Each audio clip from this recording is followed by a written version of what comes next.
स्वागत है आप सभी का आपके अपने फेवरेट एजुकेशनल प्लेटफॉर्म पे जिसका नाम है मैग्नेट ब्रेन्स हिंदी मीडियम, जहां पर आपको मिलती है क्वालिटी कंटेंट एजुकेशन बिल्कुल फ्री ऑफ कॉस्ट। मतलब ये कि यहां पर आपको कोई पैकेज नहीं खरीदना होता है और ना ही किसी प्रकार की कोई फी पे करनी होती है। और इन्हीं बातों के साथ स्टार्ट करेंगे आज की क्लास, जो कि होने वाली है बड़ी इंटरेस्टिंग, क्योंकि आज हम शुरू करने जा रहे हैं एक बड़ा ही धुरंधर अध्याय या फिर चैप्टर जिसका नाम है इक्विलिब्रियम या फिर साम्यावस्था। तो बड़े ध्यान से इस कहानी को देखिएगा, बड़ा बढ़िया ये चैप्टर है।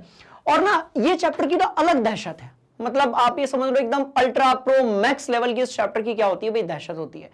इसलिए नहीं कि चैप्टर कॉम्प्लिकेटेड है, सिर्फ इसीलिए क्योंकि भैया इस चैप्टर के अंदर जितनी चीजों को आप पढ़ते हो उनमें से कुछ ऐसी चीजें हैं जिसको आप जिंदगी में पहली बार देखते हो, और जिन चीजों को हम लाइफ में पहली बार देखते हैं, है ना, जिन चीजों को भाई साइकोलॉजिकल फैक्ट है, जिन चीजों को हम जिंदगी में पहली बार देखते हैं, राइट, तो ये जरूरी नहीं होता कि डे वन पे ही या जल्दी वो चीज हमारे समझ में आ जाए। तो इसका मतलब ये नहीं होता है बच्चों कि वो जो चीज है वो कॉम्प्लिकेटेड है। इस चैप्टर के साथ भी कहीं ना कहीं ऐसा ही होता है कि इस चैप्टर के अंदर आने वाली जितनी चीजें हैं आप सब उनमें से बहुत सारी चीजों को पहली बार देख रहे होते हैं केमिस्ट्री के अंदर, इसलिए आपको लगता है सर ये बड़ा ही कॉम्प्लिकेटेड होगा। दूसरी बात ये कि यहां पर थोड़े से न्यूमेरिकल्स भी होते हैं, थोड़े से नहीं काफी न्यूमेरिकल्स भी होते हैं, तो उनको लेकर भी आपको थोड़ी परेशानी हो सकती है यदि आपका मूल कॉन्सेप्ट क्लियर जो है नहीं है।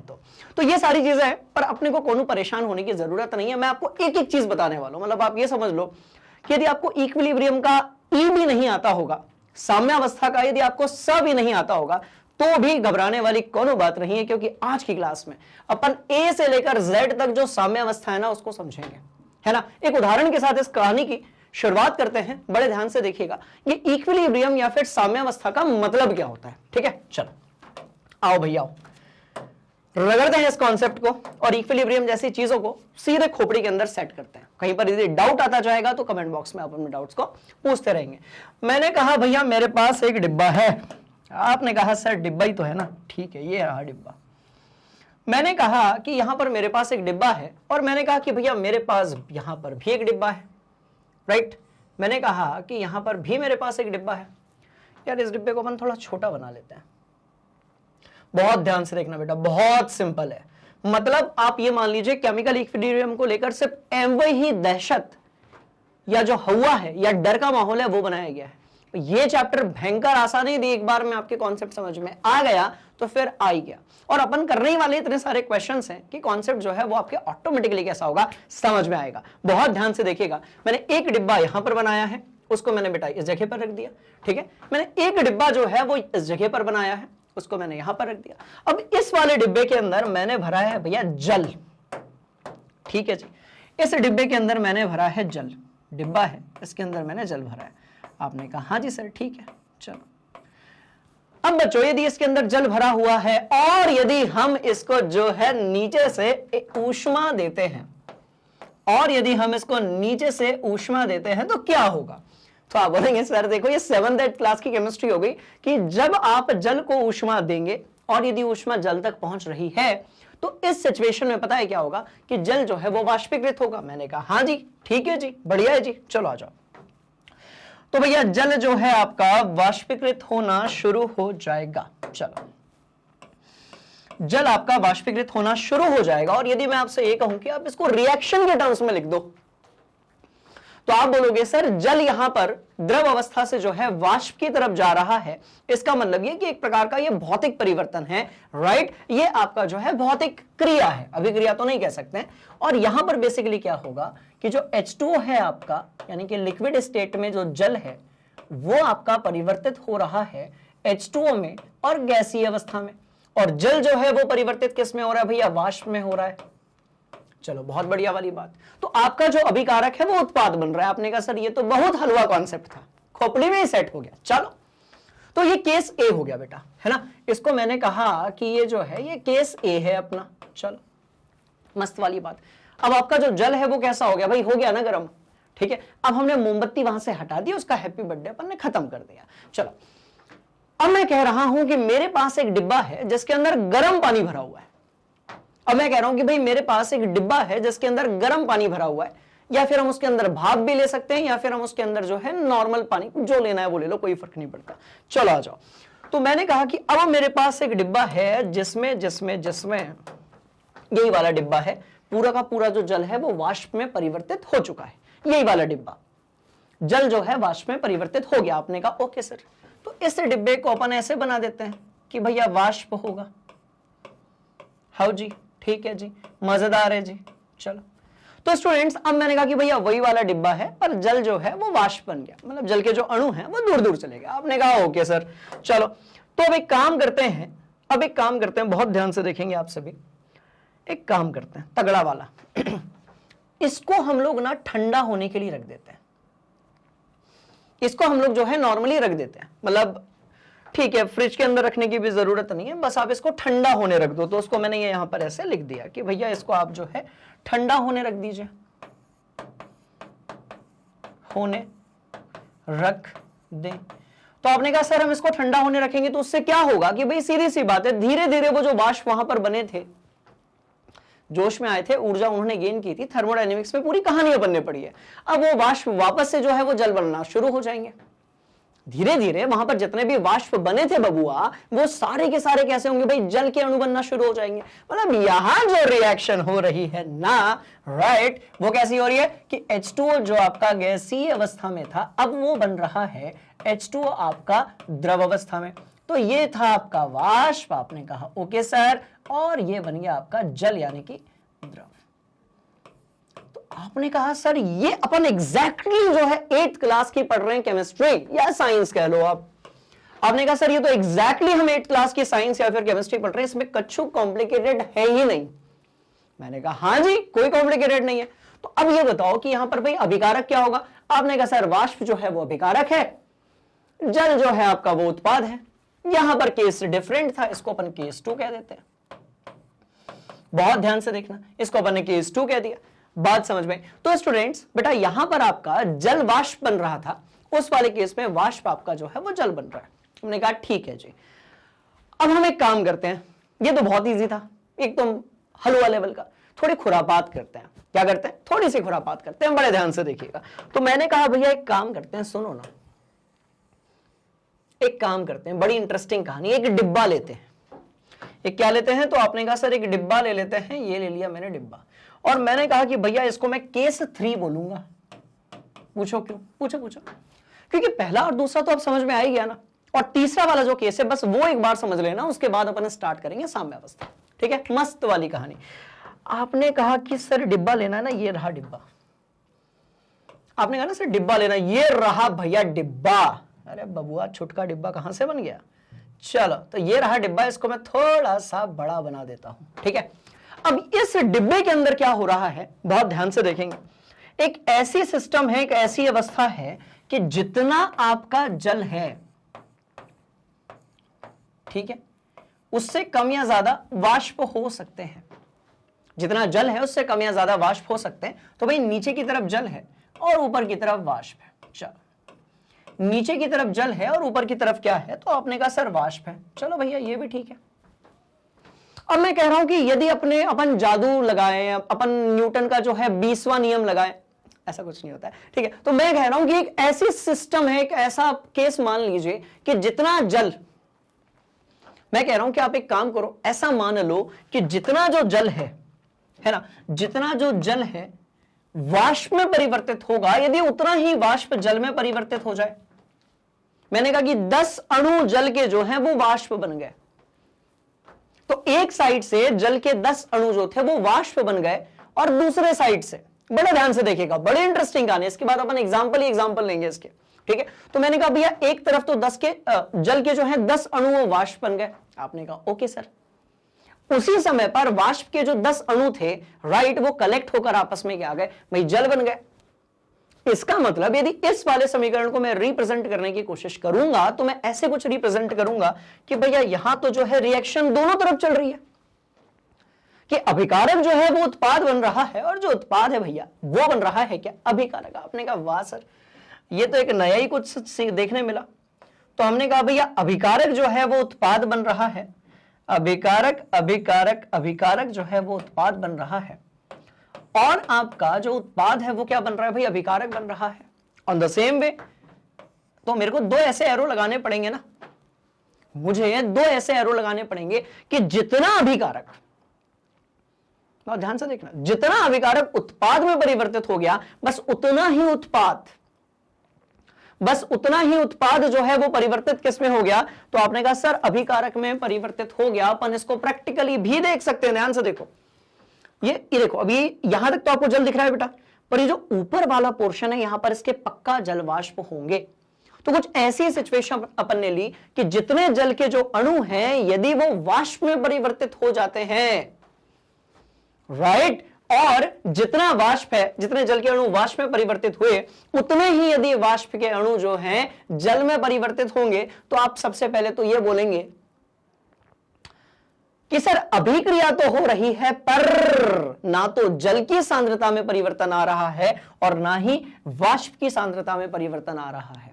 मतलब जल उतना का उतना ही है, क्योंकि जितना जल वाष्प बना था उतना वाष्प जल बन गया, तो जल की सांद्रता में कोई परिवर्तन नहीं आया। बिल्कुल सही बात। दूसरी बात यह कि वाष्प की सांद्रता में भी कोई परिवर्तन नहीं आया। जितनी वाष्प पहले थी, एक तरफ तो जल के वाष्प बनने से वाष्प की मात्रा बढ़ रही है, पर जितनी वाष्प की मात्रा बढ़ी दूसरे वाष्प के अणु संघनित होकर उतना ही भाई जल बना रहे हैं। तो ये एक ऐसी सिचुएशन हो गई कि रिएक्शन तो चल रही है। बड़ा ध्यान से देखिएगा, बस यहीं से कहानी की शुरुआत होती है स्टूडेंट्स कि बेटा रिएक्शन तो चल रही है पर सांद्रता में कोई परिवर्तन नहीं आ रहा है।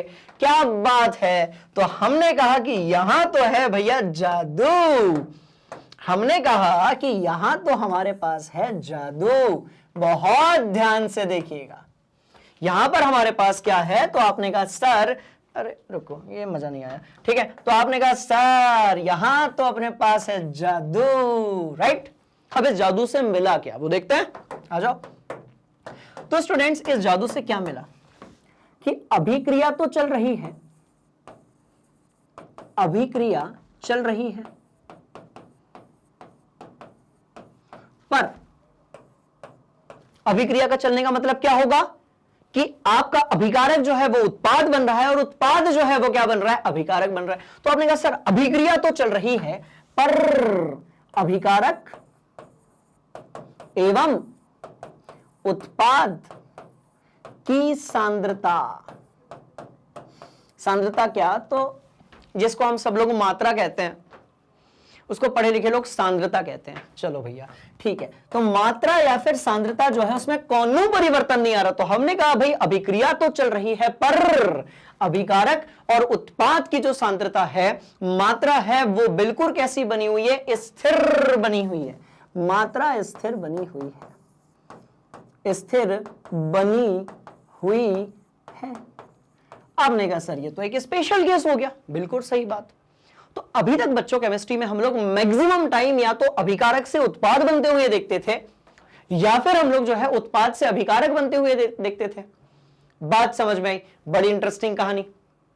पर अब हमने ये देखा कि जितना अभिकारक जो है उत्पाद में परिवर्तित हो रहा है, बस उतना ही आपका उत्पाद जो है वो अभिकारक में परिवर्तित होगा। तो हमने कहा भैया कि एक पुराना डायलॉग है, अभी के बच्चे शायद नहीं जानते, खाया पिया कुछ नहीं गिलास तोड़ा बनाना, कि रिएक्शन तो भैया हो रही है पर अभिक्रिया के कारण सांद्रता में कोई परिवर्तन ही नहीं आ रहा।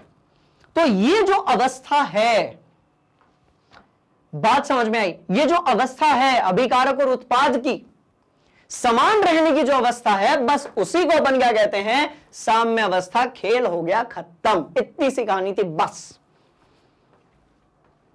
क्या मेरी बात समझ में आई? आपने कहा सर एकदम ये तो भयंकर आसान डेफिनेशन होगी। क्लियर है?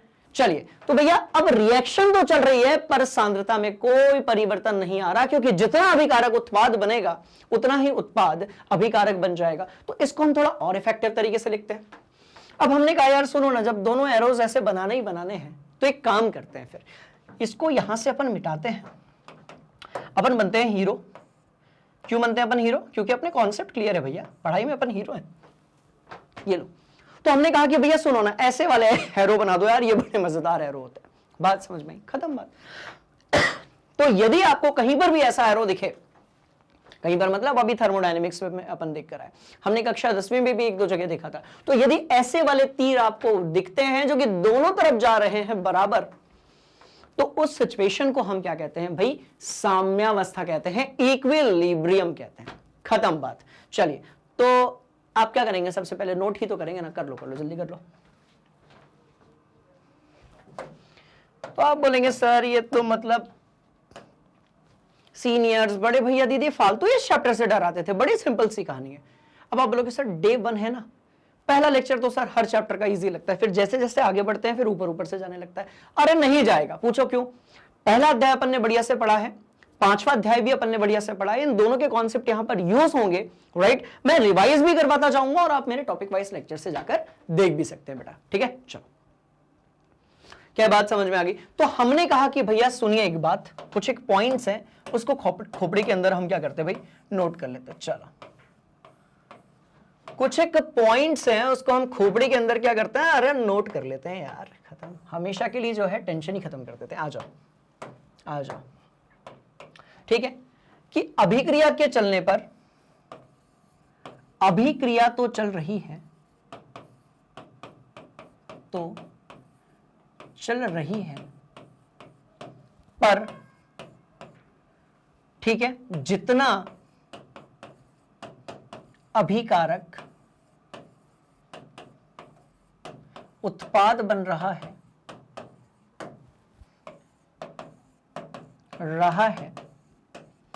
अभी तो मैं अच्छे अच्छे उदाहरण भी देने वाला हूं, और ये हम सबकी लाइफ में होते हैं जब हम स्टूडेंट होते हैं। तो बात समझ में आई? बोले यस सर, अभिक्रिया तो चल रही है पर जितना अभिकारक उत्पाद बन रहा है बस उतना ही उत्पाद अभिकारक बन रहा है, अभिकारक बन रहा है। मतलब ये हुआ कि रिएक्शन के होने पर भी किसी की सांद्रता में कोई परिवर्तन नहीं आया। ये तो बड़ी मस्त वाली बात है यार, सांद्रता में ना मात्रा में कोई परिवर्तन नहीं आया। तो इससे हमने एक बढ़िया वाली चीज निकाली, हमने इससे बड़ी ज्ञान की बात निकाली कि भैया अभिक्रिया के होने पर भी, अभिक्रिया बहुत ध्यान से देखिएगा भैया, अभिक्रिया के होने पर भी, हैंडराइटिंग को स्किप करो, कॉन्सेप्ट पर आओ, अपने को थोड़ा फास्ट भी करना, ठीक है। तो अभिक्रिया के होने पर भी उत्पाद, और या आप ये कह लेंगे कि भैया अभिकारक, कारक कारक कारक एवं उत्पाद, अभिकारक एवं उत्पाद की मात्रा, या आप ये कह लें कि सांद्रता इक्वल नहीं है, बराबर नहीं है, समान बनी हुई है। नहीं तो बहुत सारे बच्चे कहते हैं अच्छा सर मतलब जितना अभिकारक है उतना उत्पाद नहीं, अभिकारक और उत्पाद एक दूसरे से कम ज्यादा हो सकते हैं, पर रिएक्शन होने पर भी उनकी मात्रा में कोई परिवर्तन नहीं आ रहा। बहुत ध्यान से देखिएगा, इसको कंफ्यूजन नहीं होना चाहिए, ठीक है। दोनों अलग अलग केसेस हैं, अभी अपन देखते हैं। चलिए, तो अभिक्रिया के होने पर भी अभिकारक और उत्पाद की मात्रा में मात्रा समान है। बात समझ में आई? कैसी है? समान है। तो हमने कहा भैया सुनो, बस यहीं से हम जो है कुछ वर्ड्स को पकड़ लेंगे, जैसे मात्रा कैसी है, समान है। मतलब ये कि ये दोनों समान अवस्था में हैं। कैसे हैं? तो आपने कहा सर ये दोनों जो है समान अवस्था में हैं। तो ये जो आपकी समान अवस्था है इसको आप क्या बोलोगे? तो आपने कहा सर इसके लिए एक नाम बना दे तगड़ा वाला, आ जाओ। और इसी को हमने कहा साम्यावस्था। क्या कहा? तो स्टूडेंट्स बेटा इसी को अपन ने क्या कहा? साम्यावस्था का। अब सवाल पैदा होता है सर इसका पक्का कोई इंग्लिश नेम तो हो गई होगा। बिल्कुल है, अपन ने देखा भी है। And that is what? That is equilibrium. That is what? Equilibrium. ठीक है, तो इक्विलिब्रियम इज लाइक कि समान अवस्था में भैया। अब इस इक्विलिब्रियम या साम्य अवस्था को आप लोग फिजिक्स में भी पढ़ते हो और अपन डेली लाइफ में तो पढ़ते ही पढ़ते हैं। पूछो कैसे? एग्जांपल लेते हैं। अब तो कॉन्सेप्ट सीख लिया यार, अब तो मजा करने का टाइम आया। चलो आओ मस्ती करते हैं थोड़ी सी। आ जाओ भैया, आ जाओ, मस्त वाली बात। ठीक है, चलो बहुत ध्यान से देखना, बहुत ध्यान से देखना, बड़ी इंटरेस्टिंग कहानी है। ठीक है, चलो इसको जानते हो? यह है हमारा बाबू और यह है जानू। यह है बाबू और यह है जानू। बाबू देख रहा है जानू को और जानू देख रहा है बाबू को। देख रही है या रहा है, जो भी है। ठीक है जी।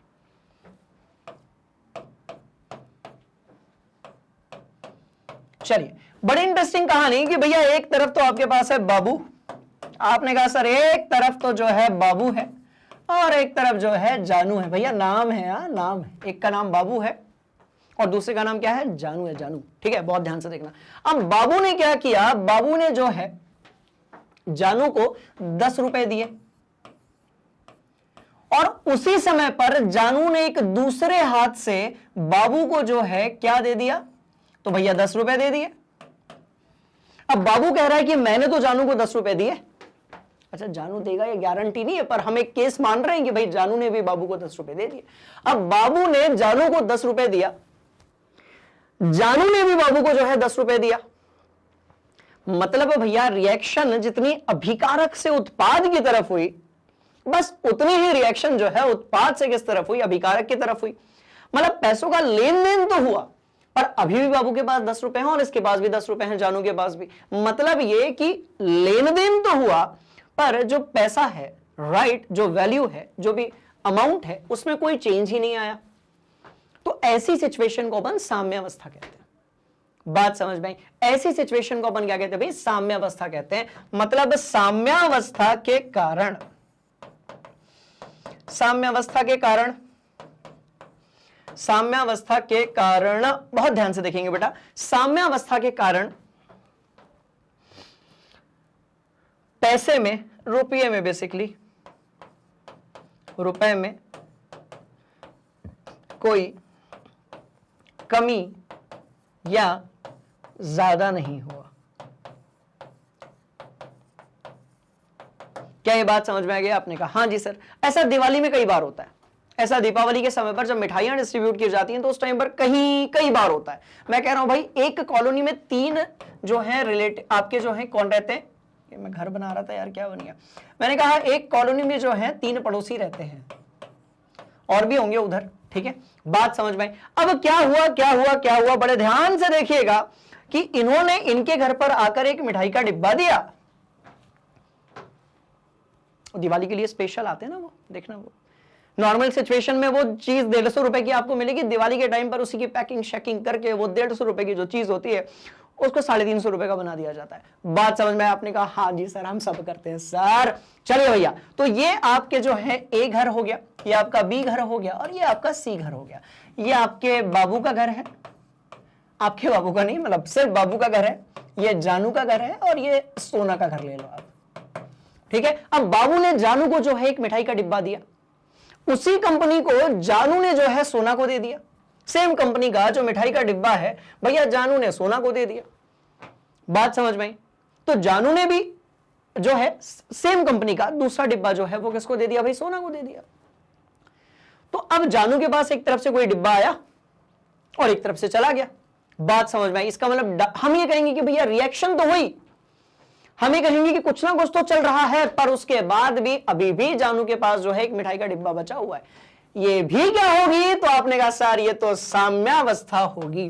तो मैं एक ही बात तो कह रहा हूं कि इस चैप्टर को लेकर काहे हाय तौबा मचाए हुए हो भैया, बड़ा इंटरेस्टिंग चैप्टर है, एकदम इजी। अपन बिल्कुल जो है इसके एक एक जो है इस चैप्टर के धागे खोल देंगे अपन। बात समझ में आ रही है? बड़े ध्यान से देखिएगा। तो मैंने कहा भैया ये है साम्यावस्था। अब ये साम्यावस्था जो है कभी भी चल सकती है, किसी के भी साथ चल सकती है, और जब यही साम्यावस्था सांद्रता के तरीके से हम देखते हैं तो उसको हम बोलते हैं फिर क्या, इक्विलिब्रियम इन केमिस्ट्री। फिजिक्स में आप इक्विलिब्रियम के भयंकर सारे उदाहरण देते हो, एक अपन उधर से भी देख लेते हैं ताकि आपको अच्छे से कनेक्ट हो जाए। अब मैं कह रहा हूं कि यहां पर कौन है, यहां पर एक फोन है। अब मैं कह रहा हूं कि भैया यहां पर एक फोन है, ठीक है। अब इस फोन में आपका जो भी फेवरेट गेम है, वेब सीरीज है जिसमें मैच वगैरह आते हैं, वो उसका एकदम फ्री सब्सक्रिप्शन लगा हुआ है। बात समझ में आई? मतलब इसमें सब कुछ आपको फ्री दिखता है। सब कुछ कैसा है? एक फोन है जिसमें सब कुछ कैसा आता है भैया, फ्री आता है। बात समझ में आई? एक फोन है, तो आपने कहा सर एक फोन है, सर फोन है, और इस सॉरी इस फोन में सब कुछ कैसा आता है भाई, फ्री आता है। अब यार ये फोन तो सबको ही चाहिए होगा ना। अब एक घर में 2 बच्चे हैं। बात समझ में आई? बड़ी इंटरेस्टिंग है। एक घर में 2 बच्चे हैं भैया, एक बच्चा ये है और एक बच्चा ये है। फिजिक्स वाले इक्विलिब्रियम की हम थोड़ी सी बात कर लें। ये जो बच्चा है इसका नाम है सोनू। और इस सोनू के जो भैया है मतलब भाई है उसका नाम है मोनू। चलो भैया, तो एक तरफ है सोनू, एक तरफ है मोनू, कहानी है बड़ी इंटरेस्टिंग। अब ये फोन जो है वो सोनू को भी चाहिए और मोनू को भी चाहिए। अब सोनू ने इस फोन को लेने के लिए क्या किया, अपनी तरफ लगाया 20 न्यूटन का बल। अरे बाबा, मोनू ने भी इस डिब्बे को अपनी तरफ लेने के लिए लगाया 20 न्यूटन का फोन बल, फोर्स लगाया। दोनों ने 20-20 न्यूटन लगाया, फोन रखा और दोनों ने खींचने की कोशिश की। अब ये यहां पर एंट्री होती है फिजिक्स वाले इक्विलिब्रियम की। क्यों होती है भैया, कि इस पर बल तो लग रहा है पर इसकी जो अवस्था है उसमें स्थिति में कोई परिवर्तन ही नहीं आ रहा। बात समझ में? तो जब ये सिचुएशन आप पढ़ोगे जिसमें आप भौतिक राशियों को इंक्लूड कर दोगे, so that will turn into what, equilibrium from physics.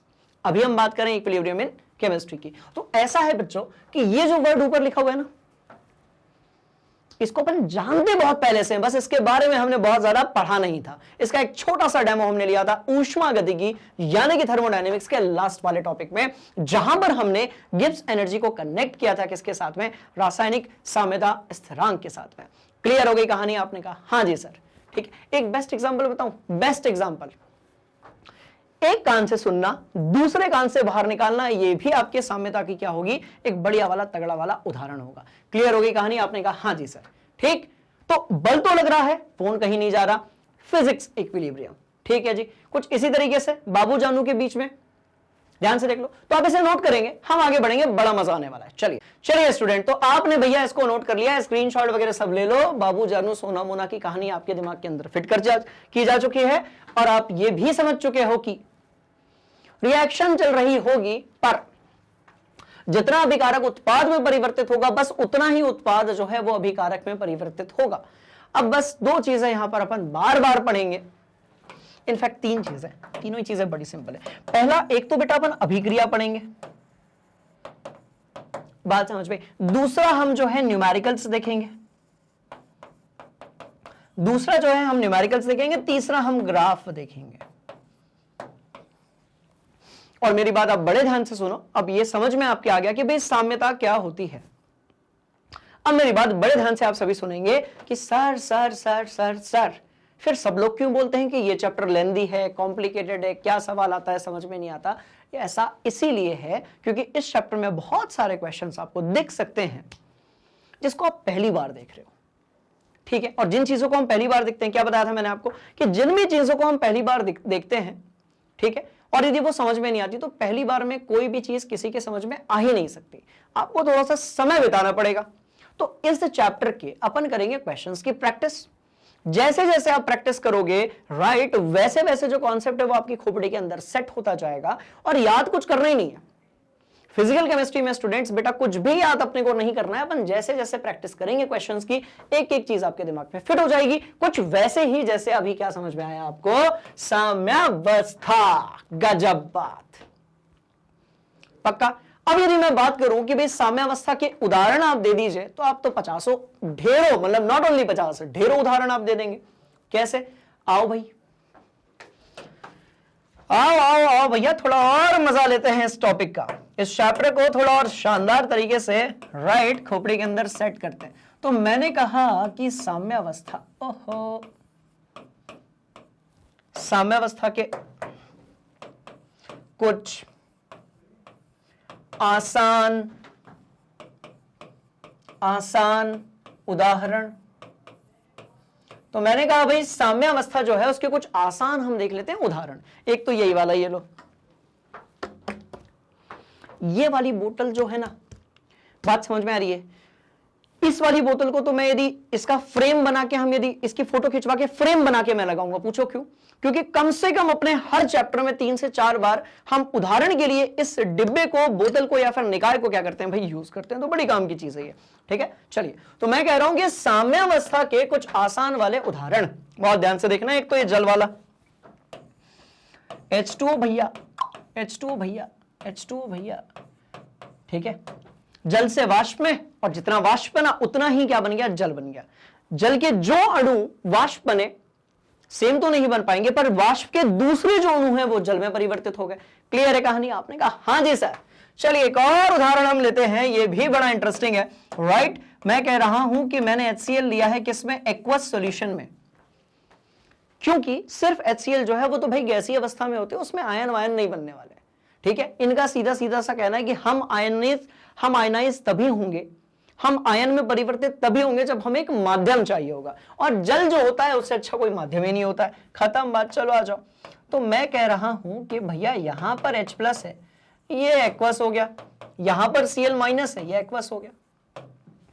अब यदि मैं आपसे पूछूंगा कि बताओ जरा क्या हो रहा है बाबू यहां पर, तो आप बोलेंगे सर बहुत ही सिंपल सी कहानी है कि जितना HCl जो है वो H+ और Cl- में परिवर्तित हो रहा है, राइट, उतना ही H+ और Cl- आपस में मिलकर HCl बना रहा है। तो फिर रिएक्शन तो हो रही है। अभी कारक कह रहा है कि मैं उत्पाद बनूंगा, राइट, और उत्पाद कह रहा है कि मैं अभिकारक बनूंगा। तो दोनों की मात्रा भले ही कुछ भी हो, दोनों की मात्रा भले ही कुछ भी हो सकता है कि ये जो HCl है ये आपका 20 ग्राम हो, और हो सकता है कि जो ये H+ और Cl- है ये आपका 3 ग्राम हो। बात समझ में आई? अब बड़े ध्यान से देखिएगा इसको, अब हम न्यूमेरिकल्स की तरफ लेकर चलते हैं, और बस यहीं से एक और इंपॉर्टेंट एपिसोड जो है इस चैप्टर का वो क्या हो जाता है भाई, शुरू हो जाता है। कैसे? ध्यान से देखो। तो मैं कह रहा हूं यहां पर 20 ग्राम, वहां पर 3 ग्राम, तो आपका एक डाउट तो दूर हो गया कि सांद्रता परिवर्तन नहीं होती है, पर जरूरी नहीं कि दोनों की सांद्रता समान हो, अलग अलग भी हो सकती है। पर अब क्या हुआ, बड़े ध्यान से देखना, जिस समय पर इसमें से एक मोल है ना, साम्यावस्था के दौरान वाली बात करते हैं,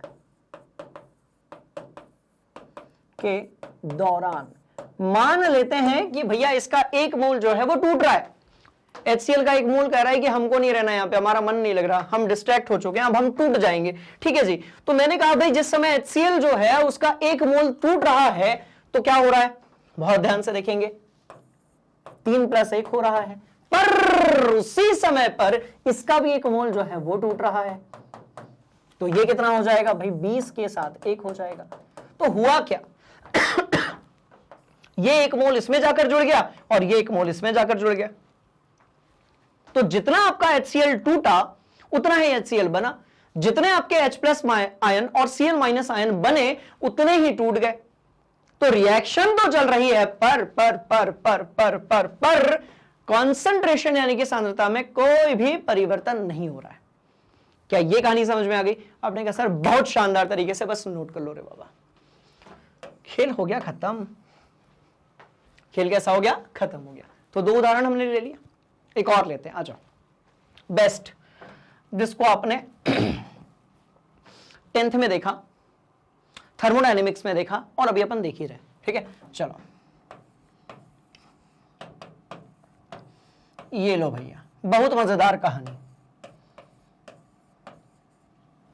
इसको जानते हो? आपने कहा हाँ जी सर, इधर की तरफ है हमारे पास हाइड्रोजन, वहां पर है हमारे पास नाइट्रोजन, और उधर पर है हमारे पास क्या, राइट, तो अमोनिया।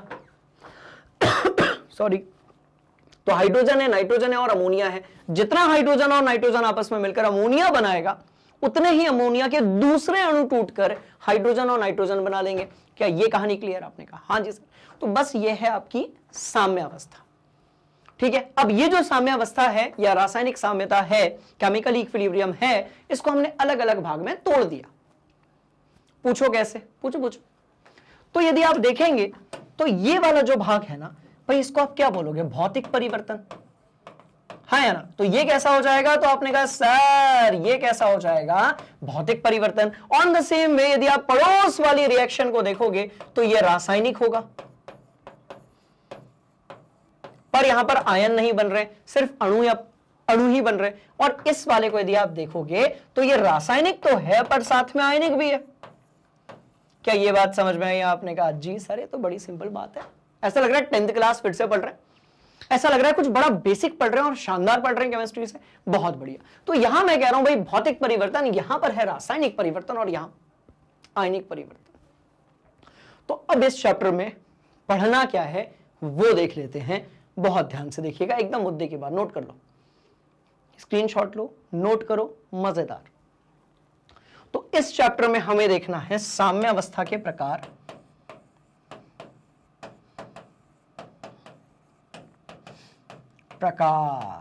क्या देखना है? तो बेटा इसमें अपने को देखना है साम्यावस्था के प्रकार। तो अभी आपने 3 प्रकार देखे, पहला भौतिक अवस्था परिवर्तन वाला, ठीक है, दूसरा रासायनिक, और तीसरा वाला जो है वो है आपका आयनिक। अब मैं आपको बताता हूं आयनिक साम्यता को लेकर, आयनिक इक्विलिब्रियम को लेकर बच्चों को परेशानी जाती क्यों है। अब क्या है, चैप्टर थोड़ा सा है बड़ा है, तो बहुत ही इजी, बट चैप्टर कैसा है बच्चों, थोड़ा सा बड़ा है। तो क्या होता है, लास्ट के टॉपिक पहुंचते पहुंचते पहुंचते मोटर गर्म हो जाती है, और फिर उसमें क्या होता है कि लास्ट के जो टॉपिक होते हैं वो अपन बहुत ज्यादा अच्छे से प्रैक्टिस नहीं कर पाते हैं। हाँ चैप्टर बड़ा है, इसमें कोई डाउट नहीं है, पर ये चैप्टर पता है कैसा है, कोई भी एग्जाम, क्योंकि जब आप 11वीं 12वीं में होते हो तो हमें आपके लिए JEE, नीट, CUET जैसी जो कॉम्पिटिटिव एग्जाम्स होती है उसकी भी बात करनी होती है। तो बड़े ध्यान से देखिएगा, इस चैप्टर के कम से कम 2 क्वेश्चंस आते हैं आपके किसमें, कॉम्पिटिटिव एग्जाम्स में। बात समझ में आ गई? चलिए भाई, तो साम्यावस्था के हम प्रकार देखेंगे इस पूरे चैप्टर में, नोट करेंगे आप इसे, और ठीक है, और हम क्या देखने वाले हैं, तो बहुत ध्यान से देखेंगे बेटा। हम करेंगे जैसा कि मैंने आप लोगों को बताया, न्यूमेरिकल्स। हमें क्या पता होना चाहिए, तो भाई मोल कॉन्सेप्ट, ठीक है, और हमें क्या पता होना। अच्छा, एक और इंटरेस्टिंग कहानी इस चैप्टर में आकर फाइनली आपके ये समझ में आएगा कि भैया एसिड, बेस और सॉल्ट जो है वो किसे कहा जाता है। आप 10th क्लास में जो पढ़ रहे थे वो एकदम ऊपर ऊपर से पढ़ रहे थे, बात समझ में। पर इस चैप्टर में आपको कई सारी इंटरेस्टिंग चीजें पता चलेंगी। मतलब यदि मैं आपसे पूछूं कि ये क्या है, एसिड है या फिर बेस है, अम्ल है या क्षारक है, तो आपका कहना होगा सर इसके पास हाइड्रोजन है सर, मतलब ये एसिड हो सकता है। पर भैया ये एसिड नहीं है, ये क्या है, क्षारक यानी कि बेस है। पूछो क्यों, पूछो क्योंकि उसके पीछे एक कहानी है, उसको भी हम इस चैप्टर में डिस्कस करने वाले हैं। बात समझ में आ गई? तो इस चैप्टर में हम बहुत सारी चीजें पढ़ेंगे, न्यूमेरिकल्स पढ़ेंगे, मोल कॉन्सेप्ट पढ़ेंगे, और हम थोड़ा सा अम्ल के बारे में पढ़ेंगे, क्षारक के बारे में पढ़ेंगे, और जो है भैया हम लवण के बारे में भी पढ़ेंगे। क्या ये कहानी क्लियर हो गई? आपने कहा हाँ जी सर। तो चलो भैया एक बार नजर फेर लेते हैं क्या क्या देखा अपन ने। अरे बहुत हल्का चैप्टर है ये। एक कान से सुनना, दूसरे कान से बाहर निकालना साम्यावस्था। पर क्लास के टाइम पर साम्यावस्था नहीं चाहिए भैया, नॉलेज आपके खोपड़ी में ऐड होना ही चाहिए, राइट। चलिए देख लो, अरे देख लो, अपन ने निपटा दिया इस चैप्टर के बेसिक कॉन्सेप्ट को, ठीक। अब कोई दिक्कत वाली बात नहीं, ठीक है जी। चलिए, तो ये सारी चीजें हम लोग देख चुके हैं। अब एक काम करते हैं, जैसा कि परिचय आपका लेक्चर है, तो इसमें हम क्या करते हैं कि भैया जो इस पूरे चैप्टर के जो टॉपिक्स है ना मेन उसको हम अपनी कॉपी में नोट कर लेते हैं। आ जाओ, तो ये सारे टॉपिक्स हैं, बस आप स्क्रीनशॉट लेकर अपनी कॉपी में नोट कर लेना, या मैं कह रहा हूं कि भैया फ्लो चार्ट बना लेना। सबसे पहले भौतिक प्रक्रमों में साम्यावस्था, थोड़ा और आगे बढ़ेंगे रासायनिक प्रक्रमों में साम्यावस्था। सिर्फ आप इसको अपनी कॉपी में नोट कर लेना, क्योंकि इसी सीक्वेंस में, देखो एनसीईआरटी वाला सीक्वेंस है बबुआ, मैं बस इसी सीक्वेंस में एक एक चीज खुपड़िया के अंदर सेट करूंगा, ढेर सारे क्वेश्चंस की प्रैक्टिस कराऊंगा, और हमेशा के लिए चैप्टर जो है इसके अपन दहशत खत्म कर देंगे, हमेशा के लिए, ठीक है। चलिए, अरे चलिए निपटाते हैं, नोट करते जाओ, स्क्रीनशॉट लेते जाओ, नोट करते जाओ, ठीक है। चलो भैया, स्क्रीनशॉट और नोट किया जाए। देखो फिर आयनिक साम्यावस्था आ गई रासायनिक के बाद, हाँ या ना, पक्का जी। चलिए स्क्रीनशॉट ले लेंगे बेटा, ठीक है जी, और ठीक है जी, बहुत बढ़िया। और लास्ट टॉपिक जो होगा वो अपना कहां पर होगा, तो भाई सॉल्युबिलिटी प्रोडक्ट पर होगा, जहां पर हम लवण के लिए विलेयता साम्यावस्था की बात करेंगे। तो स्टूडेंट्स बिल्कुल अब आप रेडी हो जाइए, क्योंकि एक बड़ा ही शानदार चैप्टर जो है उसकी शुरुआत होने जा रही है। एक भी टॉपिक वाइज लेक्चर जो है उसको आप प्लीज स्किप मत कीजिएगा, क्योंकि भैया इस चैप्टर का वेटेज बहुत ज्यादा है, और ये चैप्टर एकदम टू द पॉइंट है। जो जो चीजें बताई जाएंगी उसको आपको सिर्फ खोपड़ी के अंदर सेट रखना है, और आपको एक टाइम बाद सारे के सारे क्वेश्चंस बन जाएंगे। हम मिलने वाले हैं अगले लेक्चर में, जिसके लिए आपको क्या करना पड़ेगा, एक तो आप यूट्यूब से देख सकते हो जैसा कि अभी आप देख रहे हो, या फिर यदि आप बिना ऐड के वीडियोस या लेक्चर्स को एक्सेस करना चाहते हो तो जाइए गूगल पे, सर्च कीजिए मैग्नेट ब्रेन्स, राइट। और यदि आप इंग्लिश मीडियम वाले हैं तो भैया ये सारी कक्षाएं, हिंदी मीडियम वाले यदि आप स्टूडेंट्स हैं तो 7वीं से लेकर 12वीं तक सब कुछ मिलने वाला है इंग्लिश मीडियम में जैसा फ्री है, वैसे ही हिंदी में भी सब कुछ कैसा मिलने वाला है भैया, एकदम free of cost quality content education के साथ में। साथ साथ बुक्स और ई बुक्स भी आप एक्सेस कर सकते हो, जिसकी जो लिंक है वो नीचे डिस्क्रिप्शन में गिवन है हुआ। बात समझ में आई वो? Yes sir. चलिए स्टूडेंट, वैसे तो अपन ने बहुत ज्यादा नहीं पढ़ा, पर जो मेन मुद्दे की बात है वो आज हमने कर ली है।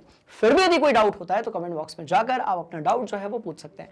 हम मिलने वाले हैं अगली क्लास में। बने रहिए मैग्नेट ब्रेन्स हिंदी मीडियम के साथ। Thank you so much. जय हिंद।